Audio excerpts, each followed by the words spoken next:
اسلام کی عظمت ظاہر ہوتی ہو، مسلمانوں کی عزت اور وقار میں اضافہ ہوتا ہو، ان کی شخصی اور ان کی ملی جذبات کی ترجمانی ہوتی ہو، وہ تمام چیزیں شاعر کے اندر موجود ہیں۔ اس لیے کہ مسلمان جب ایک عقیدہ اور نظریہ رکھ لیتا ہے تو وہ ایک پوری فکر کی ترجمانی کرتا ہے۔ یعنی یہ نہیں ہے کہ وہ ایک فرد ہے اور اس تک نہیں ہے، بلکہ وہ پوری امت کی ایک ترجمانی کرتا ہے۔ اس لیے شاعر اسلام کی ایک وسیع ٹرم ہے، اس میں صرف یہ نہیں ہے کہ صفا و مروہ یا دیگر جو مقامات ہیں، جو اعلام اور شخصیات ہیں یا مقدسات ہیں، بلکہ یہ پوری اسلامی تہذیب اور فکر کی ترجمانی ہے۔ دوسری بات یہ بھی سمجھنی چاہیے کہ یہ صرف جو ہے آقا دو جہاں صلی اللہ علیہ وآلہ وسلم کی جو شریعت ہے اس تک محدود نہیں ہے۔ جب لفظ ہم اسلام بولتے ہیں تو اسلام جو ہے وہ حضرت آدم علیہ السلام سے اس کا دین کا آغاز ہوتا ہے، ازل سے ہے۔ یہ ازل سے، ان الدین عند اللہ الاسلام، اور شاعر اسلام کی ہم بات کر رہے ہیں۔ اسلام وہ ایک نظریہ، وہ ایک دین ہے جو اللہ کی طرف سے ہمیں عطا ہوتا ہے، اور انبیاء علیہ السلام اللہ کی دی ہوئی انہی تعلیمات کو جو لوگوں تک پہنچاتے رہے، تو صرف ایک ہی دین تھا، وہ دین اسلام۔ اور وہ دین اسلام حضرت آدم علیہ السلام سے اس کا آغاز ہوتا ہے، اور تمام انبیاء وہ دعوت دیتے رہے۔ اب تمام انبیاء علیہ السلام کا احترام، ان کے مقدسات کا احترام، جو چیزیں ان کے ساتھ وابستہ ہیں۔ جب دیکھیے نا مسجد اقصی تو جو بنائی گئی تو بنی اسرائیل کے انبیاء علیہ السلام کی طرف سے ہے، اسی طرح جو دیگر مقامات ہیں وہ اسی طرح محترم ہیں۔ قرآن میں مسجد اقصی کا ذکر آتا ہے۔ اسی طرح تمام انبیاء علیہ السلام کے بارے میں قرآن نے ہمیں بتایا ہے کہ ان پر ایمان لانا، ان کتابوں پر ایمان ہو، تمام کتابیں جو ہیں وہ اللہ کی طرف سے نازل کردہ ہیں۔ بھلا اس وقت ان کی جو حیثیت ہے، ان کی حفاظت، ان کی تدوین، دیگر مراد، لیکن وہ اللہ کا کلام ہے۔ جی بے شک۔ قرآن جب یہ کہتا ہے کہ وَأَنزَلْنَا التَّوْرَاةَ فِيهَا هُدًى وَنُورٌ، ہم نے تورات نازل کی، اس میں ہدایت اور نور ہے، تو یہ اللہ کی کتاب ہے۔ جی بے شک۔ اسی طرح دیکھیے کہ مسلمانوں کا اور شریعت محمدی علیہ السلام کے ماننے والوں کے بنیادی عقائد میں اللہ اور اللہ کے رسول کے بعد جو تعلیم اور ایمانیات اور عبادات میں عقائد میں بنیادی چیز ہے وہ اللہ کے نبیوں پر ایمان لانا۔ ایمان لانے کا مطلب یہ ہے کہ ان کا احترام کرنا۔ صحیح۔ انہوں نے وہ اللہ کے نبی تھے، وہ دنیا میں اللہ کا پیغام لے کر آئے، اور اللہ کی طرف سے جو انہیں حکم ملا وہ انہوں نے اس حکم کو لوگوں تک پہنچایا، وہ تعلیمات پر پہنچائیں اور اہتمام حجت کیا۔ اور سب سے آخر میں آقا دو جہاں صلی اللہ علیہ وسلم تشریف لائے، اور اس کے بعد اللہ تعالیٰ نے فرمایا الیوم اکملت لکم دینکم، ہم نے تم پر تمہارا دین مکمل کر دیا، اب دین اسلام مکمل ہو گیا۔ تو یہ بات ذہن میں رکھنی چاہیے کہ شریعت یا مسلم تہذیب یا اسلامی تہذیب صرف یہ نہیں ہے، بلکہ اسلامی تہذیب کے اندر جتنی انبیاء علیہ السلام کی شریعتیں ہیں، ان کے جو مقدسات ہیں، ان کی جو حتیٰ کی علامتیں ہیں، وہ بڑی محترم ہیں، کیونکہ انہوں نے کوئی ایسی بات نہیں فرمائی جو اللہ اور اللہ کے رسول کی تعلیمات کے خلاف ہو، اس لیے وہ چیزیں بڑی محترم ہیں اور وہ اللہ کے شاعر ہیں۔ اب ہم قرآن مجید میں جب مطالعہ کرتے ہیں تو متعین کر کے اللہ فرمایا کہ ان الصفا والمروۃ من شعائر اللہ۔ اب آپ دیکھیں گے صفا و مروہ دو پہاڑیاں ہیں، لیکن ان کی نسبت سیدنا خلیل اور حضرت ابراہیم علیہ السلام کے حوالے سے، حضرت ذبی جو ہیں حضرت اسماعیل علیہ السلام کے حوالے سے، ان کی والدہ محترم حضرت حاجرہ علیہ السلام کے حوالے سے ایک تاریخ ہے، ایک پورا واقعہ ہے۔ اب حضور کی بعثت سے کتنے سال پہلے کا ہے۔ اللہ نے فرمایا ہے کہ ایک اللہ کی بندے نے اللہ کی رضا کے لیے ہجرت کی، یہاں مکان بنایا، یہاں سب اپنے بیٹے کو لے کے آئی، اور اس تڑپ میں جب وہ پیاسا تھا تو وہ صفا و مروہ پہ اس کی تلاش کے لیے، پانی کی تلاش کے لیے دوڑ رہی ہیں۔ اللہ نے اس کو نشانی قرار دی تھی، اللہ اکبر جی، اور قیامت تک اس کو یہ ایک مثال بنایا ہمارے لیے کہ ان الصفا والمروۃ من شعائر اللہ ومن يعظم شعائر اللہ فإنها من تقوى القلوب۔ جو ان شعائر کی، جو اسلامی تہذیب کی علامتیں ہیں، ان کی جو عظمت کو، ان کی توقیر کو اور اس کے تمام معنوی اور ظاہری پہلوؤں کی جو تقدیس ہے، احترام کو پیش نظر رکھے گا تو سمجھے کہ وہ اللہ کا تقوی اختیار کرتا ہے. اس کے ہاں اس کا جو اللہ کے خوف اور اللہ کی جو یعنی حاضر ناظر ہونے کا تصور ہے وہ اس کے دل میں ہے، جو ان چیزوں کی تعظیم کرتا ہے. تو وسیع تر مفہوم میں اگر ہم بیان کرنا چاہیں، شاعر سے مراد وہ تمام علامتیں ہیں جو ایک مسلمان کی تعظیم کا اظہار ہوتا ہے. جیسے ابھی آپ نے فرمایا کہ قربانی، اسی طرح مسجد، اسی طرح ایک مسلمان ہے تو سنت رسول داڑھی کی شکل میں ہے جی. اسی طرح اگر وہ لباس میں شریعت کی پابندی کرتا ہے تو وہ اللہ کے رسول کی سنت پوری کر رہا ہے. اگر وہ کھانے پینے میں پابندی کرتا ہے، اسی طرح وہ اللہ کے گھر کا احترام کرتا ہے، اس میں جو اللہ کے نبی نے فرمایا کہ اللہ یہ مسجد اللہ کا گھر ہے، اس میں یہ نہ کرو، اس میں یہ نہ کرو، اور یہ جو آئیں تو اسے آباد کرو. تو یہ ساری چیزیں جو ہیں، اور سب سے بڑھ کر جو دین کے احکامات ہیں، جب ہم انہیں عملی شکل میں لاتے ہیں تو وہ شاعر بن جاتے ہیں. جب ہم کہیں کہ نا یہ بڑا پرہیزگار ہے جی، دیکھیں ہر وقت مسجد میں بیٹھا رہتا ہے. اب اصل میں وہ کس نظر سے یہ بات کہہ رہا ہے، اس کے اندر توہین کا پہلو یہ ہے کہ وہ بڑا اسے بہت سطحی طور پر لے رہا ہے اس شخص کو جو اللہ کے ساتھ لو لگائے بیٹھا ہے. تو یہ چیزیں بڑی سوچ سمجھ کے ہمیں بات کرنی چاہیے. دینی امور پر اور دینی معاملات میں ہمیں یہ دیکھنا ہے کہ میرا چھوٹی سی کوئی بات جس میں کوئی طنز کا پہلو ہے، جس میں استہزاء کا پہلو ہے، مذاق کا پہلو ہے، جس کے اندر اس کی بے توقیری کا پہلو آتا ہے، اس سے بالکل اگر آپ یہ انداز اختیار کریں گے تو آپ نافرمانی کر رہے ہیں یعنی اسلام کی، اور سب سے بڑھ کر آپ مسلمانوں کی توہین کر رہے ہیں.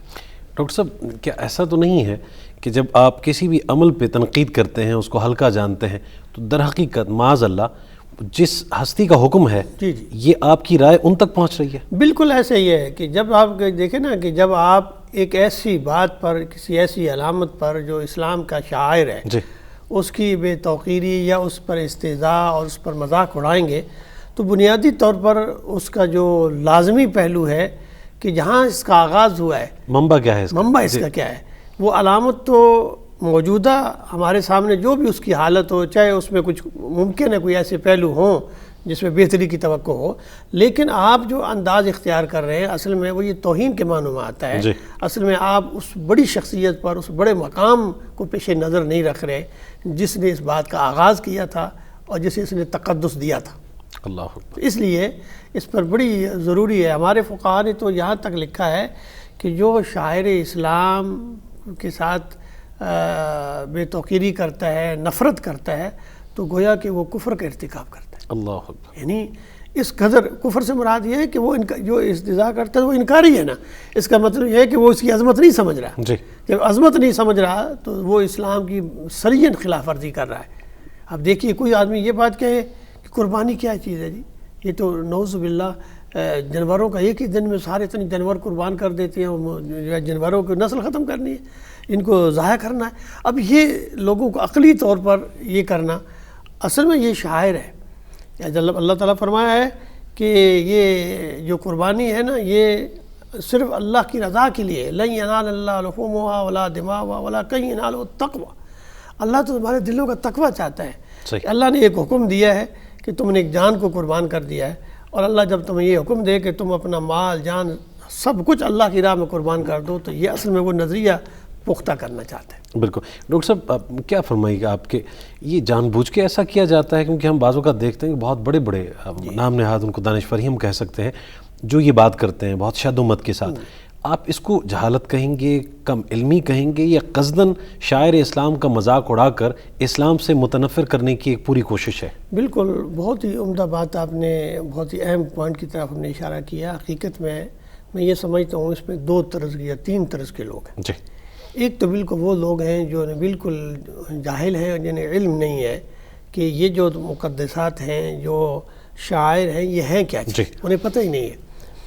میں اس کی مثال یہ دیتا ہوں کہ ایک حج کے موقع پر، ایک عمرے کے موقع پر جو مسجد حرام میں جو لوگ اس کی عظمت کے لیے پہرا دیتے ہیں اور خیال کرتے ہیں، تو میں نے ایک بندہ گزرتا ہوا دیکھا، انہوں نے منع کیا ہوا ہے کہ کھانے پینے کی چیزیں جو ہیں وہ آپ مسجد حرام میں اندر نہ لے جائیں، اس میں پھر بچے ہوتے ہیں اور وہ چیزیں گرتی ہیں اور اچھی بات نہیں ہے. ایک آدمی چھپا کے کوئی چیز لے جا رہا تھا. جی. تو لوگ جاتے ہیں اندر، لے بھی جاتے ہیں، انہیں منع بھی کرتے ہیں وہ کہ باہر آپ کھائیں، یا جب وہ خود اہتمام کرتے ہیں تو وہ پھر صفحہ لگاتے ہیں تاکہ، اور پھر کچھ چیزوں نے کہا ہوا کہ یہ چیزیں لے جائیں جس سے دوسروں کو تکلیف نہ پہنچے. لیکن پھر ہم لوگ نہیں خیال کرتے، اور اس کی بڑی وجہ یہ ہے کہ ہمیں ان شاعر کی عظمت کا پتہ نہیں ہے. وہ کھانے کی ایسی لیکوڈ چیزیں تھیں جو کھانے پینے کی، وہ لے جا رہے تھے. تو انہوں نے ان کو دیکھ لیا، انہوں نے کہا کہ دیکھیں ہم نے یہ لکھ کے لگایا اور منع کیا ہے کہ یہ چیزیں نہیں لے جائیں، یہ چیزیں حلال ہیں، سب چیزیں ٹھیک ہے. لیکن یہاں آنے کا مقصد یہ ہے، میں آپ کو بتانا یہ چاہتا ہوں کہ یہ جو مقام ہے یہ شاعر کا مقام ہے، اللہ کا گھر ہے، اس میں اللہ نے اس کی نشانیاں رکھی ہیں. اور یہ فرمایا کہ من یعظم شعائر اللہ فإنها من تقوی القلوب. اس نسبت سے جب یہ اس آیت پڑھی تو مجھے اس کی حقیقت کا اس وقت عکاسی ہوئی، مجھے کمال، یعنی میں حیران رہ گیا کہ کیسی شاندار اس نے آیت پڑھی اور نسبت کے لحاظ سے پڑھی، اس نے صحیح سمجھایا.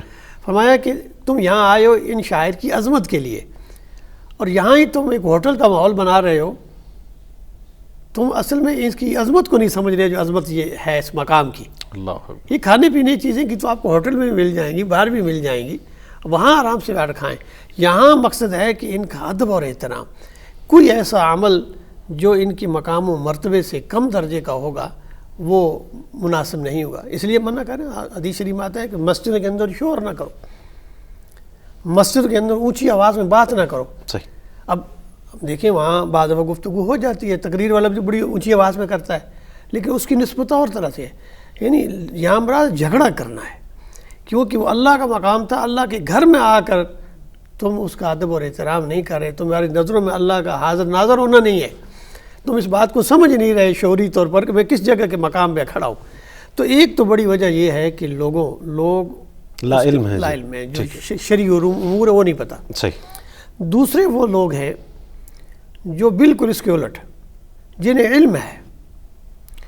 علم ہے اور بہت اچھی طرح علم ہے کہ یہ شاعر ہیں، لیکن صرف ان کی آنکھوں پر دیگر تہذیبوں اور دیگر کلچر کا اس قدر غلبہ ہے، وہ ہر اسلامی علامت کو اس نظر سے دیکھتے ہیں، حقارت کی نظر سے نعوذ باللہ دیکھتے ہیں، تاکہ وہ اپنی عظمت اور اپنی شان بڑھا سکیں اور یہ بتائیں کہ جو اس تہذیب سے وابستہ ہے یہ تو بیکار چیزیں ہیں، فرسودہ باتیں ہیں، پرانی باتیں ہیں. اور مخالفین سے کسی منفعت کی بھی امید رکھتے ہیں وہ. جی اسلام پہ تنقید کر کے. جی ایسے ہی. ایک تو ان کا مقصود اس تہذیب کی کو نفرت کرنا مقصود ہوتا ہے، اور دوسرا یہ ہوتا ہے کہ جس تہذیب سے خود انہوں نے اپنایا ہوا ہے، جن علامات کو انہوں نے خود اپنایا ہوا ہے، اس کی برتری ثابت کرنا ہی مقصود ہوتا ہے. اور یہ بہت ہی یعنی ایسا طرز عمل ہے جو بہت ہی ایک مسلمان سے تو اس کی توقع نہیں کی جا سکتی. اور تیسرا عمل یہ ہے کہ ایک مسلمان جو ان دونوں چیزوں کو سمجھتا ہے، اسلامی تہذیب کی عظمت کا بھی قائل ہے، قانون اور شریعت کو بھی بہت اچھی طرح جانتا ہے، اور پھر بھی ان جو عظمت کے مقامات ہیں اور شاعر ہیں ان کو بہت ہی نعوذ باللہ میں کلمہ بھی زبان پہ نہیں لانا معمولی جانتا ہے. اصل میں اس کے اندر نفاق کی علامت ہے. اچھا. وہ اس کے اندر ایسی خود غرضی اور نفس کے ہاتھوں اس قدر وہ مجبور ہو گیا ہے کہ وہ اس کے اندر ایسی انانیت اور نرگسیت پیدا ہو گئی ہے کہ وہ اپنے علاوہ کسی کو نہیں سمجھتا.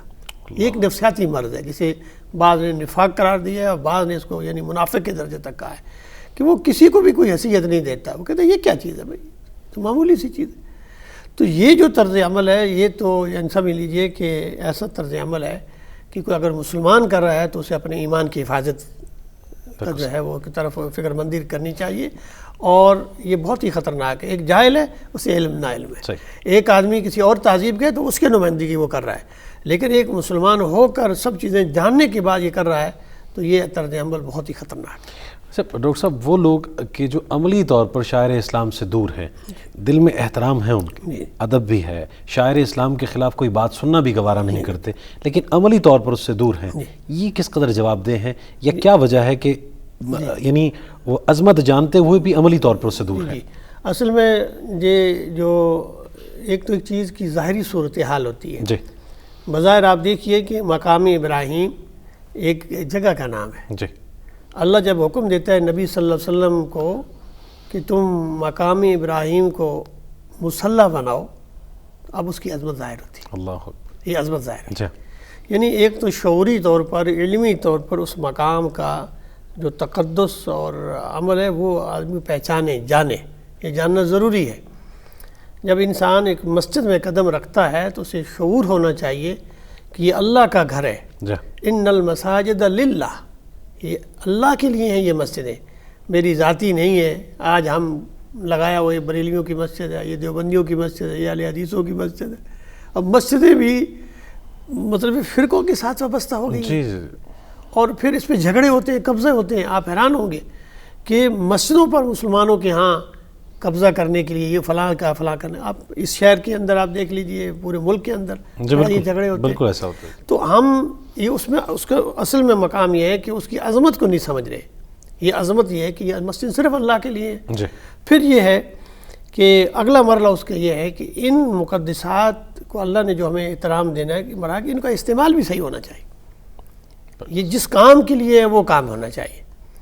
اب کہیں نا کہ قربانی اللہ کے لیے ہے، اب قربان کر کے بندہ یہ کہے کہ میں بہت سخی ہوں، اللہ کی راہ میں خرچ کر کے بندہ کہے کہ دیکھیں جی بڑا ہی امیر ہے، مجھے یہ کہیں گے، تو یہ سارے چیزیں انہیں دنیا میں تو مل جائیں گی لیکن اخلاص کا پہلو غالب نہیں ہوگا، جی ضائع جائے ضائع جائے گا۔ بالکل یہ ریاکاری ہوگی اور یہ دکھاوا ہوگا، اور اس سے منع کیا، بلکہ فرمایا کہ یہ اس کی کوئی حیثیت نہیں بلکہ یہ گناہ ہو جاتی ہے، بات انسان گناہ گار ہوتا ہے۔ ڈاکٹر صاحب آپ نے مسجد کی بات فرمائی ہے، آج یہ بھی ایک ستم ہے کہ کئی ایسے ادارے ہیں جو ہمارے سماجی یا معاشرتی مسائل کے حل کا ذریعہ بن چکے ہیں۔ مسجد صرف عبادت کی حد تک ہے کہ 15 منٹ کے لیے ہم نے باجماعت نماز ادا کی، تو شاعر اسلام کی اہمیت کو کم کرنے میں دین سے جڑے لوگوں کا بھی کہیں نہ کہیں تو کچھ عمل دخل ہے۔ بالکل، یہ بھی بہت ضروری ہے کہ اللہ نے حکم دیا حضرت ابراہیم اور اسماعیل کو وَطَاهِرْ بَيْتِي لِلطَّائِفِينَ، یعنی دونوں باپ بیٹے کو کہ آپ میرے گھر کو پاک اور صاف رکھیں، اللہ رکوع کرنے والوں کے لیے، اعتکاف کرنے والوں کے لیے، سجدہ کرنے والوں کے لیے۔ سبحان اللہ۔ ایک تو خوبصورت ہونی چاہیے چیز، اس سے اندازہ ہوتا ہے کہ جب صفائی اور پاکیزگی ہے تو ظاہری طور پر بھی وہ مسجدیں بہت خوبصورت ہونی چاہیے۔ ہمارے یہاں بدقسمتی سے ہم نے گھر اور محل بہت خوبصورت بنا لیے ہیں، مسجدوں میں ہم نے ٹوپی رکھی ہوئی تو گندی سی رکھی ہوئی ہے، صف ہے تو پتہ نہیں پاک ہے ناپاک ہے، صفائی کا کوئی نظام نہیں ہے، واش روم اچھے نہیں ہے۔ اللہ کا گھر اس دھرتی پہ دیگر گھروں سے سب سے خوبصورت ہونا چاہیے، جی بالکل، اکاموڈیشن کے لحاظ سے بھی اور راحت اور آرام کے لحاظ سے بھی، جی تاکہ لوگ وہاں آئیں اور سکون محسوس کریں اور وہ اللہ کو یاد کریں۔ اور باقی دوسرا یہ ہے کہ اتنی بڑی جگہ اور اتنی چیزیں کرنے کے بعد یہ ایک معاشرتی ادارہ بھی ہے۔ مسجد صرف یعنی نماز کے لیے نہیں ہے بلکہ مسلمانوں کے اجتماع کا بھی ایک مرکز ہے، بے شک مسلمانوں کے اندر مواسات، ہمدردی کا بھی ایک مرکز ہے، تعاون کا بھی مرکز ہے، سب سے بڑھ کر تعلیم کا ایک مرکز ہے۔ نبی کریم صلی اللہ علیہ وآلہ وسلم دیکھیے کہ مسجد نبوی آپ نے جب بنائی تو سب سے پہلے آپ نے وہاں تعلیم کا سلسلہ شروع کیا، اور آپ نے یہ بھی فرمایا، آپ کی حدیث مبارکہ ہے کہ جو میری مسجد میں آئے وہ دو کام کرے، یا تعلیم دے یا تعلیم حاصل کرے۔ اللہ اکبر۔ اس سے پتہ چلا یہ مرکز ہے، اس میں تمام اپنے معاملات آپ رکھیے، ہمیں کسی اور جگہ جانے کی ضرورت نہیں ہے۔ اتنا کشادہ بنائیے، اتنا خوبصورت اور اتنی مرکزیت جگہ پہ بنائیے کہ لوگ وہاں اکٹھ ہو، لوگوں کے لیے آنا آسان ہو، رستے آسان ہو، خوبصورت ہو، اور اپنے تمام معاملات، اپنے نکاح کے، اسی طرح دیگر جو معاملات ہیں، بامی معاملات ہیں، مشاورت کے ہیں، ایک دوسرے کے ساتھ تعاون کے ہیں، کوئی مشکل پیش آتی ہے تو وہاں آپ اکٹھے ہوں، اور سب سے بڑھ کر اسے خالی نہ چھوڑیں، اس میں کوئی نہ کوئی درس و تدریس کا سلسلہ جاری رہنا چاہیے۔ بچوں کو قرآن حفظ ہے، تعلیم ہے، درس قرآن ہے، دیگر تعلیم ہے۔ اسلام کا یہ تصور نہیں ہے کہ یہ دینی تعلیم یا دنیاوی تعلیم ہے۔ جو بھی تعلیم آپ دیں گے جس سے انسان کو اس کی حقیقت کی پہچان ہوگی، یہ سب مطلوب ہے، یہ سب ضروری ہے۔ اگر آپ دوسری زبانیں بھی سکھا رہے ہیں تو یہ بھی دین چاہتا ہے۔ تو اس لیے یہ جو شعائر ہیں ان کی عظمت کے ساتھ ساتھ ان کا صحیح استعمال بھی ہمارے ذہنوں میں ہونا چاہیے کہ ہم کیسے ان کو سے استفادہ کریں، تاکہ جو یہ اس کی بنیادی مقاصد ہیں وہ ہم حاصل کر سکیں۔ ڈاکٹر صاحب بعض لوگ شاعر اسلام کی ہم بات کر رہے ہیں، نبی پاک صلی اللہ علیہ وآلہ وسلم کی احادیث مبارکہ، کوئی بھی شخص اٹھتا ہے جس کو شاید حدیث کی بنیادی علوم سے بھی واقفیت نہیں ہے، وہ حدیث کا نہ صرف انکار کرتا ہے بلکہ اس کے مقابلے میں اپنی کہی بات ثابت کرنے کی کوشش کرتا ہے، یہ بھی کس حد تک گمراہ کن ہے اور کس حد تک ہمیں دائرہ اسلام سے خارج کر دیتا ہے؟ بالکل، ایک بات تو یہ پیش نظر رہے کہ حدیث جب ہم کریں تو پہلے تحقیق ضرور کریں۔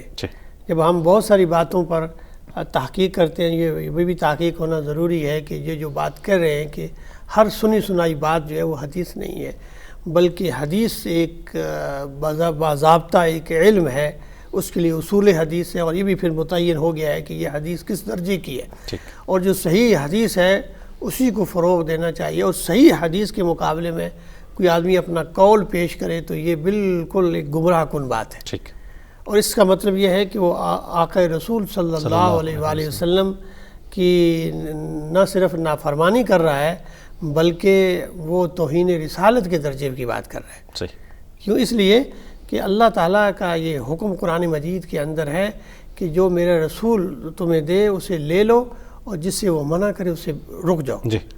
اور پھر یہ بھی فرمایا کہ جو وہ تعلیم دے اور جو اس کے سامنے سر تسلیم خم کر لے، وہی اصل میں جو ہے وہ کامیاب ہے، اور وہی جو ہے وہ مراد پاتا ہے۔ وہ یسلم تسلیمہ کا لفظ قرآن میں ہے کہ جب رسول ایک فیصلہ کرنے ایک بات بتا دیں اور کوئی اس کو نہ مانے وہ گناہ گار ہے۔ تو یہ بات ذہن میں رہے کہ حدیث کو بالکل اسے پہلے تو اس کی جو استنادی حیثیت ہے اور اس کی جو تاریخی اور علمی حیثیت ہے وہ پہچاننی چاہیے، اور اس کے بعد جب اس کے مقابلے میں پتہ چل جائے کہ یہ صحیح حدیث ہے تو وہاں، اس لیے دیکھیے فقہاء کا بڑا خوبصورت طرز عمل ہے۔ امام ابو حنیفہ کے بارے میں یہ کسی نے ان پر یہ سوال کیا کہ ہم نے سنا ہے کہ آپ قول رسول کی جگہ آپ اپنے قول کو ترجیح دیتے ہیں، تو آپ حیران فرمایا یہ کس نے آپ نے کہا ہے؟ یہ اللہ کا رسول کا کوئی قول ہوگا تو میرے سر پر اور میرے ہاتھ میں، یعنی میں ان پہ اپنے آنکھوں کے لگاؤں گا، میرے قول کی کوئی حیثیت نہیں ہے۔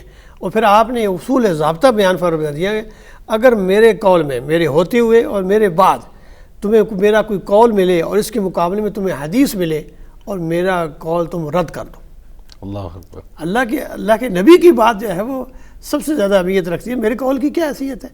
تو دیکھیے یہ ائمہ کا طرز عمل ہے، اور عام ایک فرد اٹھ کے یہ بات کرے تو وہ کتنے بڑا جو ہے وہ دعویٰ کر رہا ہے، کس قدر وہ گمراہی کا دعویٰ کر رہا ہے۔ اب اس کا دوسرا پہلو ہم ڈسکس یہ کرتے ہیں کہ بعض چیزوں کو شاعر اسلام کی حیثیت دی گئی ہے جن کا اسلام سے کوئی تعلق نہیں ہے۔ ہم غم کی صورتحال کو ذرا سامنے رکھتے ہوئے کہ جی قل ہیں، 40واں ہیں، پھر سال ہے، اور اگر ایسا کوئی نہیں کرتا اس کے بارے میں بڑی اچھی خاصی جو ہے وہ سلواتیں ان کو کہی جاتی ہیں، کیا فرمائیں گے کہ ہم نے ان کو اسلام کا حصہ بنا دیا؟ اصل میں یہ بھی ایک عجیب صورتحال ہے کہ خاص کر بر صغیر پاک و ہند میں اندر کہ ہم ایک بہت بڑا عرصہ، بلکہ یہاں مسلمان جو ہوئے تو ظاہر ہے کہ وہ مقامی آبادی تھی، مسلمان ہوئے، جس تہذیب جس مذہب سے ان کا تعلق تھا اس کی بہت ساری خرافات آج بھی ہمارے مسلم معاشرے میں اس کی نظر آتی ہیں۔ کچھ ایسی رسوم ہیں، کچھ ایسے رواج ہیں جن کا اسلام سے کوئی تعلق نہیں، اور کچھ ایسی بدعات ہیں جو ہم نے خود ہی اختیار کر جسے اللہ اور اللہ کے رسول نے کوئی تعلیم نہیں دی۔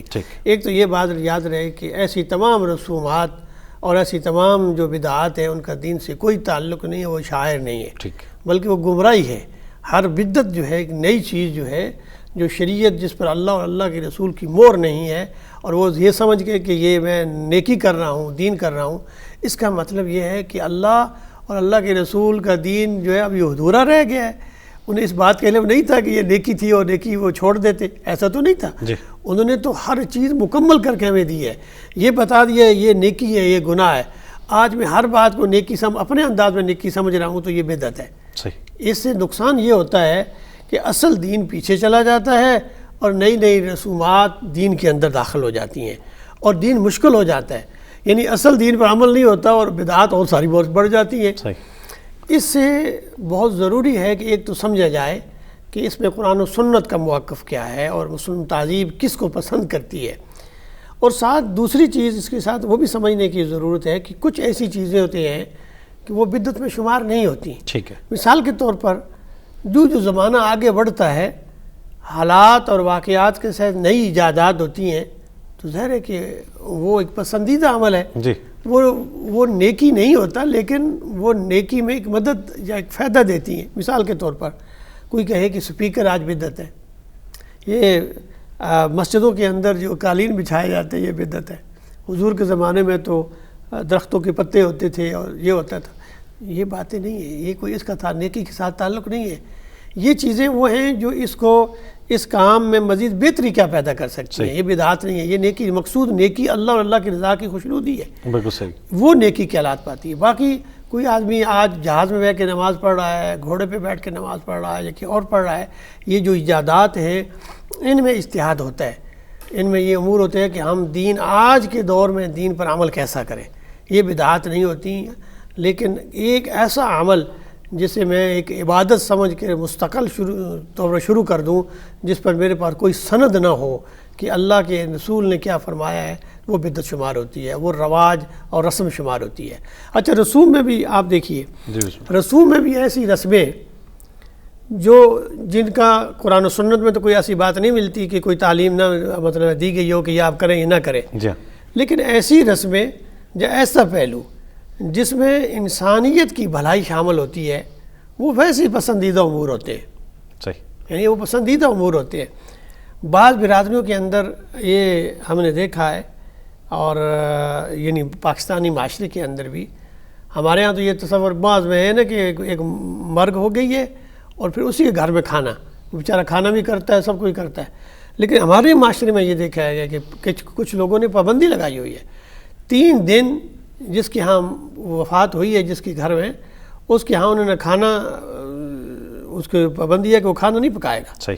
بلکہ اس کے ہمسائے، اس کے جو قریبی ہیں، رشتہ دار ہیں، وہ اہتمام کرتے ہیں. اب یہ ایسی کوئی بات نہیں ہے کہ جو مہمان باہر سے اس کے آئے ہیں، اب وہ ایک تو غم کی حالت میں ہے، پھر اس کے پاس مہمان آ رہے ہیں، تو وہ اس کی جو خدمت کر رہا ہے، تو یہ ایک معاشرتی حقوق کے تحت آتی ہے. رواداری ہے جی. کچھ نے طے کر لیا کچھ برادریوں نے.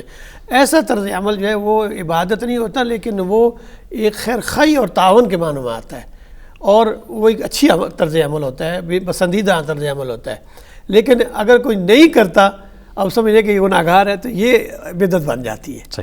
یہ ناپسندیدہ. ڈاکٹر صاحب، ملکی یا بین الاقوامی سطح پر علماء کرام کا اجتہاد کے حوالے سے آپ کیا فرمائیں گے؟ یہ کام جاری ہے کیونکہ سوشل میڈیا خاصا ایکٹیو ہے.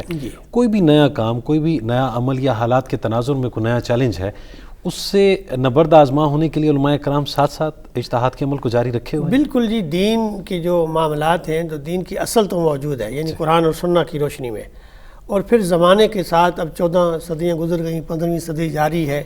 دنیا کے بھی ایک انقلاب آ چکا، صنعتی انقلاب. اس طرح معاشی، معاشرتی، ہر طرح سے دنیا بالکل ایک نئے دور سے گزر رہی ہے. اور اسی طرح مسلمانوں کی اور اسلام کی عظمت اسی میں ہے کہ اس کے اندر اجتہاد کا دروازہ کھلا ہے. ٹھیک ہے. آپ دیکھیے کہ آج میڈیکل میں بہت سارے معاملات ہیں. اب قرآن و سنت میں تعلیمات اس طرح نہیں ملتی، لیکن اسلام نے اور فقہاء نے اجتہاد کر کے انتقال خون کا مسئلہ ہے، اذا کی پیوند کاری کا مسئلہ ہے، اسی طرح جن کے ہاں اولاد نہیں ہوتی ان کے ہاں ٹیسٹ ٹیوب بیبی کا مسئلہ ہے. یہ سارے جو آج کے جدید ایشوز ہیں، ان پر مسلمان فقہاء نے بڑے اجتہادی فیصلے کیے ہیں، اور آج کی جو مشکلات ہیں انہیں حل کر کے پیش کیا ہے کہ اسلام کی فکر یا ترجمانی آج کے دور میں کیسے ہے. تو یہ اسلام کی عظمت کا ہے، کیونکہ دین اگر زمانے کے ساتھ نہیں چلے گا تو پھر اس پر عمل نہیں ہو سکتا. اجتہاد کو اس لیے حضور صلی اللہ علیہ وسلم فرمایا کہ ایک مجتہد جب ایک اجتہاد کرتا ہے تو اگر وہ خطا کر لیتا ہے تو پھر بھی اسے ثواب ملتا ہے، اور اگر وہ حق پر پہنچتا ہے تو اسے دوہرا ثواب ملتا ہے، کیونکہ اس نے ایک پوری کوشش کی ہے.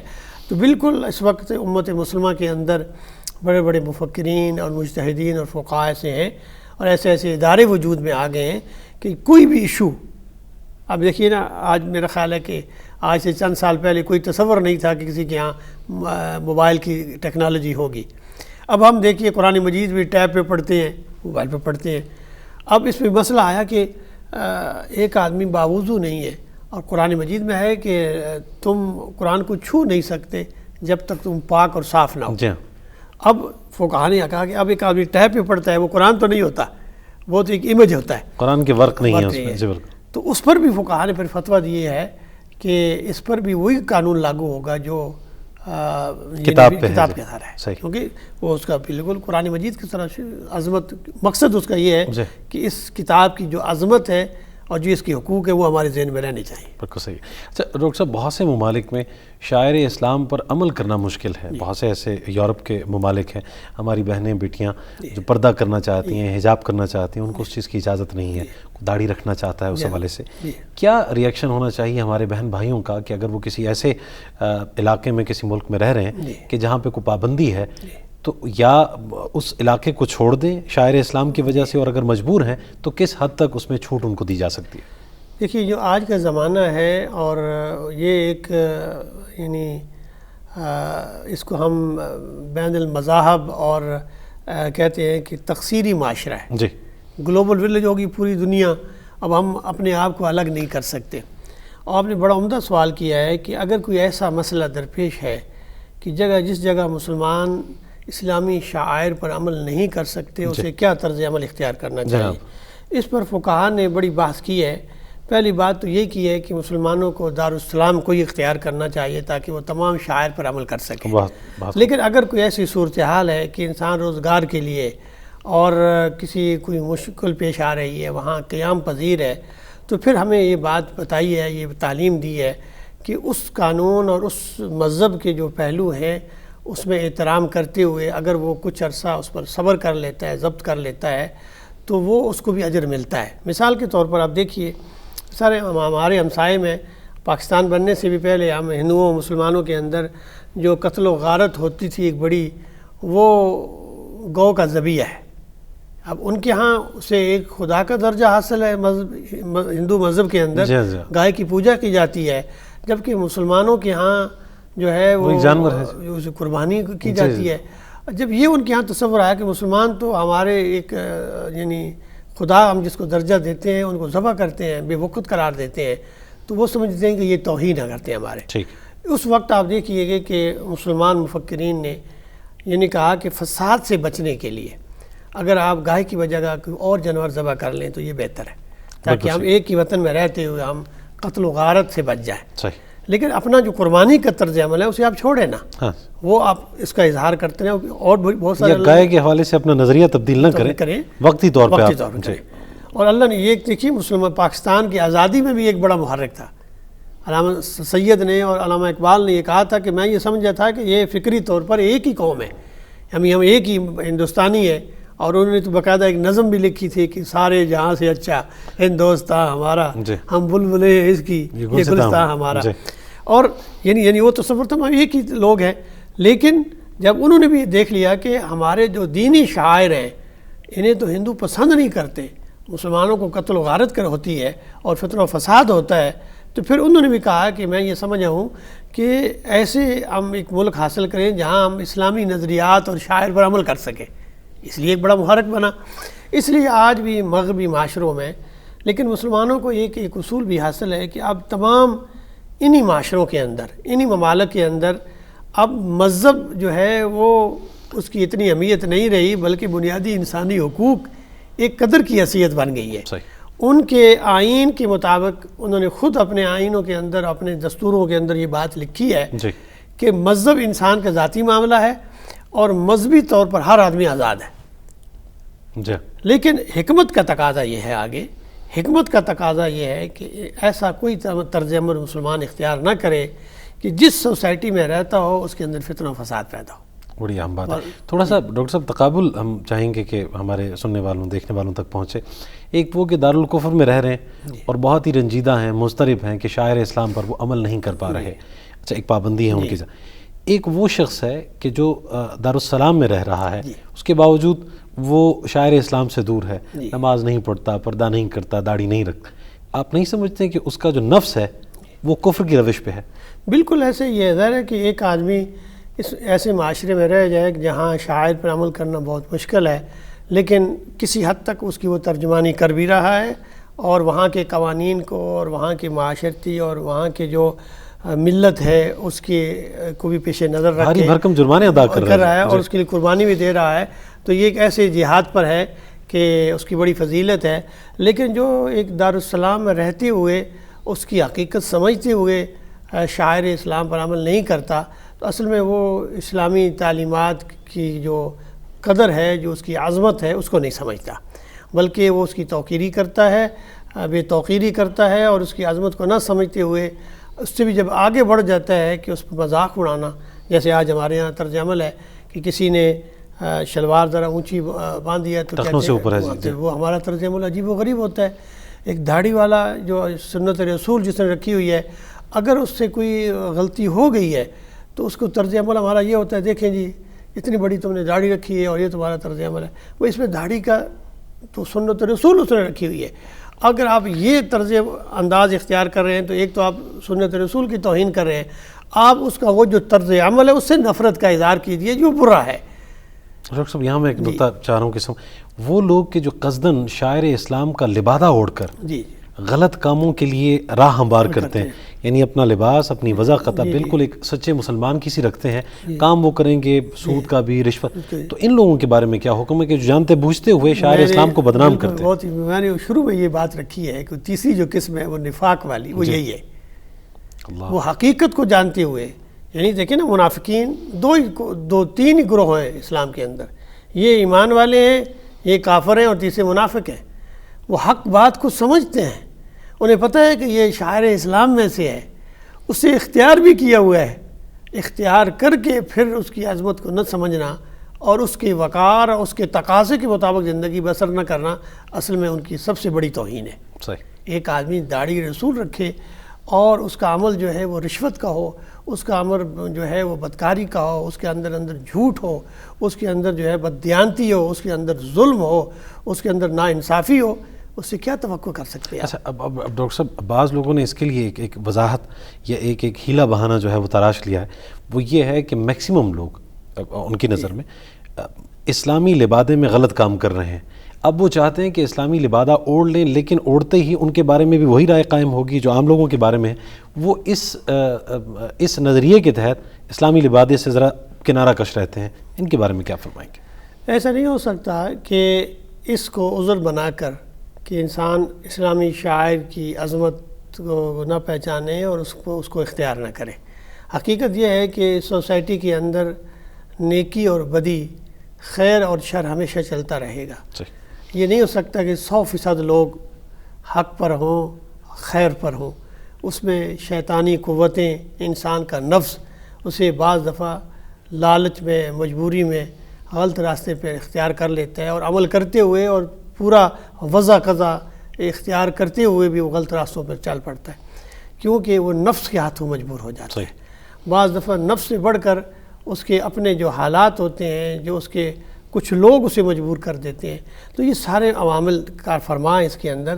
تو بہرحال جب حق اس پر واضح ہو گیا ہے اور حق کو سمجھتے کرتے ہوئے بھی ایک غلط راستہ اختیار کرے گا تو وہ خود ہی اس کا مکلف ہے، خود ہی ذمہ دار ہے۔ انسان کتنی اہمیت کا حامل ہے، بعض اوقات ہم کسی کے رنگ، اس کی نسل، اس کے علاقے کے بارے میں گفتگو کرتے ہیں، بہت ہی تحقیر آمیز ہماری گفتگو، کیا یہ بھی شاعر اسلام یا اللہ تبارک و تعالیٰ کی تخلیق کردہ چیزوں میں انسان تو سب سے بڑھ کے ہے، تو جو شخص اس کو ہدف تنقید بناتا ہے اس کے بارے میں کیا فرمائیں گے؟ بالکل انسان کی بڑی عظمت ہے، تقریم انسانیت اسلام کی تعلیمات کا مرکزی نقطہ ہے، وَلَقَدْ كَرَّمْنَا بَنِي آدم، اور انسان اس کائنات میں اللہ کا شاکار ہے اور اس کی سب سے خوبصورت تخلیق ہے۔ انسانیت اس لیے قرآن و سنت کا مطالعہ کریں گے تو یہ بغیر اس کے کہ کوئی مسلمان ہے یا کافر ہے یا مشرک ہے کوئی ہے، بحیثیت انسان ہر انسان واجب الاحترام ہے، اس کا بڑا جان کی اس کی عظمت ہے اور ہر جان کی قدر و قیمت ہے۔ اس لیے قرآن مجید میں یہ فرمایا ہے کہ جس نے کسی ایک جان کی حفاظت کی اس نے پوری انسانیت کی حفاظت کی، اور جس نے ایک جان کو یعنی قتل کیا تو اس نے پوری انسانیت کا قتل کیا۔ جان یا نفس یا ایک انسان اس کا بڑا ہی وقار ہے، اور اس لیے رسول اللہ صلی اللہ علیہ وسلم یہ فرمایا کرتے تھے کہ آپ کا یہ فرمانا تھا کہ اللہ کے گھر کی بڑی حرمت ہے لیکن انسان کی حرمت اس سے بھی بڑھ کر ہے۔ اللہ یہ ڈاکٹر صاحب بہت کم لوگ ہیں جو یہ جانتے ہیں. جی کیونکہ وہ تو اللہ کا گھر ہے، لیکن یہ گھر جو ہے اللہ نے انسانوں کے لیے بنایا ہے نا. ان اول بیت وضع للناس، یہ گھر جو بنایا ہے لوگوں کے لیے بنایا ہے. اگر لوگ ہی نہیں ہوں گے تو پھر کیا ہوگا؟ یہ گھر لوگوں کے لیے بنایا ہے تاکہ وہ اللہ سے ہدایت پائیں. ان اول بیت وضع للناس للذی ببکۃ مبارک وہدی للعالمین. یہ گھر جو اللہ کا گھر ہے، یہ جو مسجدیں اللہ کی مسجدیں ہیں، اس مسجد میں جو سجدہ کرنے والے ہیں انہیں کی آپ بے توقیری کریں گے، انہیں کو عظمت نہیں دیں گے تو اس گھر کی کس طرح عظمت آپ کر سکیں گے؟ اس لیے بہت ضروری ہے. اسلام کیونکہ انسانیت کی عظمت کا دین ہے، اس لیے بغیر کسی جنس کے ہوتے کہ مرد ہے، عورت ہے، بچہ ہے، بوڑھا ہے، کوئی بھی فرد ہے، کوئی رنگ نسل زبان بولتا ہے، اسلام اسے عزت دیتا ہے، احترام کرتا ہے اور اس کا بہت لحاظ کرتا ہے. اور اس لحاظ سے کہ یہ دین ہی دین انسانیت ہے. سبحان سبحان. ڈاکٹر صاحب بہت شکریہ آپ کے وقت اور اپنے گفتگو فرمائی اس اہم موضوع پہ. انشاءاللہ اگلے پروگرام میں آپ سے پھر ملاقات ہوگی. دوستو پروفیسر ڈاکٹر حافظ محمد سجاد صاحب ہمارے ساتھ تشریف فرما رہے. سیرت شعر میں آپ ہوتے ہیں ماشاءاللہ ایسوسیٹ پروفیسر ہیں، اور آج ہم نے شاعر اسلام کے حوالے سے گفتگو کی ہے. آپ اور ہم یہ جانتے ہیں کہ اسلام دین فطرت ہے اور ہر بچہ فطرت پہ پیدا ہوتا ہے، یعنی وہ مسلم ہوتا ہے، لیکن بعد میں ہم اسے یعنی بہت سی اقوام کے لوگ کوئی اسے یہودی بنا دیتا ہے، کوئی اسے نصرانی بنا دیتا ہے. تو بنیادی عمل دخل والدین کا ہے، والدین کی تربیت کا ہے، اور ہم الحمدللہ مسلمان ہیں، ایمان والے ہیں. تو شاعر اسلام کی عظمت کا یقین اپنے بچوں کے دلوں میں ہم ڈال سکتے ہیں، پیدا کر سکتے ہیں. تو اس حوالے سے جو اپنی ذمہ داری ہے اس کو بہتر انداز میں ہم نے پورا کرنا ہے، کیونکہ اس حوالے سے بھی جواب دہی ہوگی کہ ہم نے اپنے بچوں کی تربیت شاعر اسلام کے حوالے سے اللہ تبارک و تعالیٰ کے احکامات، نبی پاک صلی اللہ علیہ وآلہ وسلم کی سیرت سے متعلق کس قدر کی. اور اس تربیت کا بہترین طریقہ یہ ہے کہ آپ اس کو خود اپنائیں، یعنی کوئی اچھا عمل ہے آپ اس کو کر کے دکھائیے اور اس کو دیکھتے ہوئے آپ کے بچے انشاءاللہ اسی طرح آپ کے نقش قدم پر چلیں گے. آج کا پروگرام بس یہیں تک. نور بصیرت سے اجازت دیجیے. اللہ نگہبان.